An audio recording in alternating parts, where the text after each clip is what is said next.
Ranawat diet में आपका स्वागत है। जय श्री रामकृष्ण। आज आपको बता रहा हूँ, लोग कहते हैं समलैंगिक का इलाज नहीं होता है, पर मैं दावे से कहता हूँ कि समलैंगिक का इलाज होता है। इसलिए कहता हूँ क्योंकि मैंने इसमें 2-3 साल काम किया है। साल भर तो मुझे समझने में लगा, और 2 साल जो काम किया है उसमें वे लड़के जो साइकेट्रिक के पास में तनाव की, चिंता की दवाएं खाते थे और उनसे भी उनको ठीक नहीं हुआ, वे लड़के जो शादीशुदा थे, घर पे पता नहीं था कि ये समलैंगिक है या गे हैं, फिर वो लोग मुझसे संपर्क किए और संपर्क करने के बाद में उन्हें जो काउंसलिंग दी गई है, साइकोलॉजिकल इफ़ेक्ट क्या है और उसको किस प्रकार से ठीक करना है, ये बातें परामर्श के द्वारा उन्हें बताई गई और वो आज पिता भी बन चुके हैं। ये एक हर्ष का विषय है। ये सब जानने से पहले अगर आप मेरे चैनल पर नए हैं, चैनल सब्सक्राइब करें, वीडियो लाइक करें, अधिक से अधिक शेयर करें। मैं डॉक्टर रघुनाथ सिंह राणावत, साइकोलॉजिस्ट और डाइटिशियन, आज आपको बता रहा हूँ समलैंगिक का इलाज होता है। उससे पहले हमें इस चीज़ को समझना ज़रूरी है, ये समलैंगिक बने कैसे।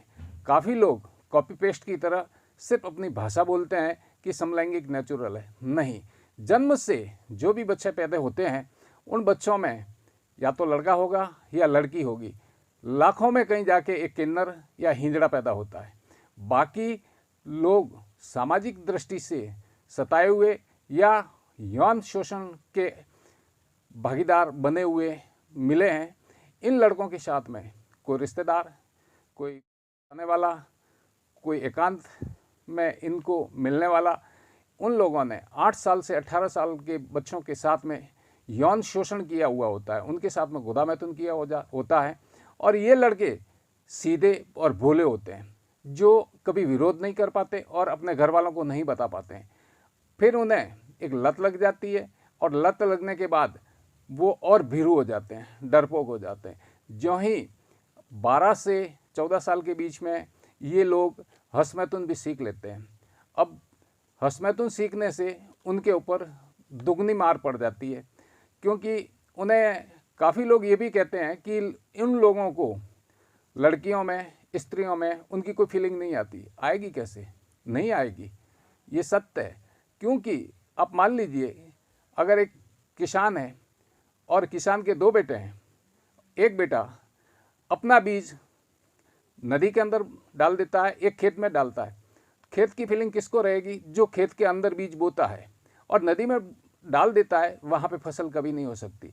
इसी प्रकार से वीर्य को जो विनाश कर लेता है हंसमैथुन के द्वारा एकांत में, तो उसे स्त्री की आवश्यकता नहीं रहेगी। जिन लोगों ने, जिन लड़कों ने कभी हंसमैथुन नहीं किया है, तो वे लोग स्त्री की तरफ आकर्षण होंगे। जो 12 साल से 18 साल की किशोरावस्था होती है, उस दौरान उन लोगों में स्त्री के प्रति एक फीलिंग, भावना, ये सब पैदा होगी। पर जो हंसमैथुन करता है उन्हें कम रुचि रहेगी, उन्हें सुंदरता से चिढ़ लगेगी, स्त्रियां अच्छी नहीं लगती है, क्योंकि वीर्य तो विनाश कर दिया है। फिर वो भी तो एक औरत जैसा ही हो गया ना। पुरुष की जो पहचान है वो वीर्य है। पहले के ज़माने में अगर आप देखेंगे तो राजा महाराजाओं के ज़माने थे, उस समय आशीर्वाद दिया जाता था कि वीर्यवान बनो। अब रही इसमें वीर्य नष्ट करने के बाद में वीर्य उपज की जा सकती है, उसके लिए एक बैलेंस डाइट की आवश्यकता होता है, जो संतुलित आहार। आज मॉडर्न ज़माने में आपने सुना होगा, protein, calcium, iron, food supplementary में दिया जाता और लिया जाता है। पर भारतीय भोजन प्रणाली के अंदर जो वैद्य है उनको पढ़ाया जाता है, उन्हें बताया जाता है कि भोजन के जो प्रकार हैं उनकी जो तासीर है, जैसे न्यूट्रिटिव वैल्यू आज के मॉडर्न ज़माने में जो नापी गई है, वैसे सुश्रुत ने, चरक ने ऐसे नापी गई है। कुछ भोजन ऐसे होते हैं जो रेचक होते हैं, वामक होते हैं, विरेचन होते हैं, स्तनजन्य होते हैं, दूध जो पैदा करने वाले आहार होते हैं, महिलाओं में नहीं होते, तो वो आहार दिया जाता है, फूड सप्लीमेंट्री के रूप में दिया जाता है।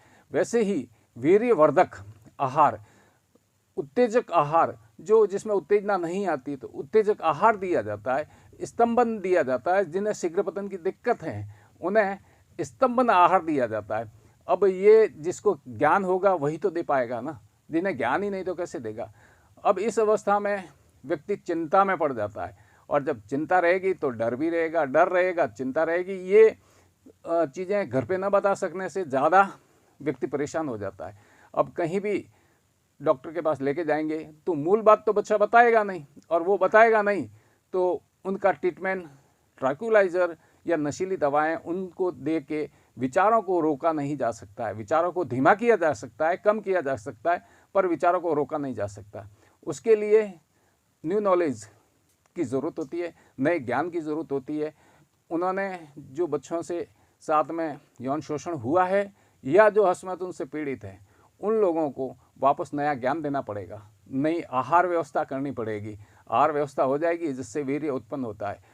वीर्य 8 प्रकार से ग्रंथों में वर्णित किया गया है, जिसमें से आप देखेंगे कि गुरु वीर्य, लघु वीर्य, सिंग्न वीर्य, रुक्ष्ण वीर्य, मृदु वीर्य, तीक्ष्ण वीर्य, शीत वीर्य, उष्ण वीर्य, जिसमें काफ़ी विद्वानों का मत है शीत और उष्ण वीर्य माना गया है। अब काफ़ी लोग शीघ्र पतन से पीड़ित हो जाते हैं, उत्तेजना नहीं आती है। जो सामान्य वर्ग के जो लोग हैं, जो गे नहीं है, जो होमोसेक्सुअल नहीं है, जो समलैंगिक नहीं है, उन लोगों को भी इन दिक्कतों का सामना करना पड़ता है। उन लोगों को भी शीघ्र पतन की शिकायत हो जाती है या इंद्रिय में उत्थान नहीं आना, ये भी दिक्कत होती है, क्योंकि ये बच्चे गलतियां बचपन में कर ली होती है, उन्हें पता नहीं होता है। मौज मस्ती आनंद आता है हस्तमैथुन करने से, पर उन्हें ये पता नहीं है कि भविष्य में मेरा वैवाहिक जीवन खराब हो जाएगा। तो यहाँ पे सिंपल जो आदमी है, जो गे नहीं है, उन्हें भी हस्तमैथुन से वही पीड़ा होती है, और जो गे है, समलैंगिक है, उन्हें भी यही दिक्कत होती है। अब वो वहाँ पे जब यौन क्रिया की तरफ बढ़ते हैं तो टाई टाई फिस हो जाते हैं, फिर हीन भावना आ जाती है। अब उसके लिए वो दवाओं के लिए दौड़ते हैं। तो दवा गे समलैंगिक तो करवाते नहीं है, उन्हें पता है कि हम इस प्रकार से हैं। जो बोल्ड है, साहसी है, वो तो बायोसेक्सुअल में कन्वर्ट हो जाते हैं।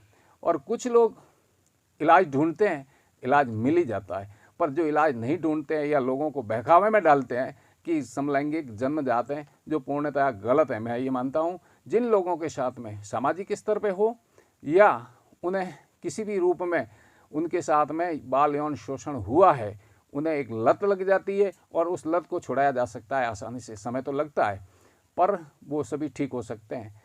अगर इस प्रकार की जो दिक्कत है तो आप अपने निकट 3 लोगों से आपको संपर्क करना पड़ेगा। एक डाइटिशियन से जो अच्छी डाइट दे सके, एक वैद्यराज जी से जो हो सकता है आयुर्वेदिक सप्लीमेंट्री के रूप में आपको वो दे, और तीसरा मनोवैज्ञानिक परामर्श। मुझे तीनों ज्ञान होने की वजह से इसमें सफलता मिली है और लोग ठीक हो रहे हैं। विश्वास आप करें या ना करें, ये आपका फैसला है। जो जन्मजात गे हैं उनके बारे में हम, जो बायोलॉजिकल या जैविक रूप से अगर कोई इस प्रकार से पीड़ित है, उसके बारे में हम कुछ भी टिप्पणी करने से इनकार करते हैं। हमें उन बातों से कोई लेना देना नहीं है। पर जिनके साथ में गुदा मैथुन हुआ है, जिनके साथ में बलपूर्वक या बेला फुसला कर, उन लोगों को ठीक किया जा सकता है और ठीक हो रहे हैं। अगर आप कोई सार्थक टिप्पणी करेंगे तो सार्थक टिप्पणी का जवाब दूंगा। मिलते हैं नए अपडेट वीडियो में, तब तक जय हिंद, स्वस्थ रहें, मस्त रहें।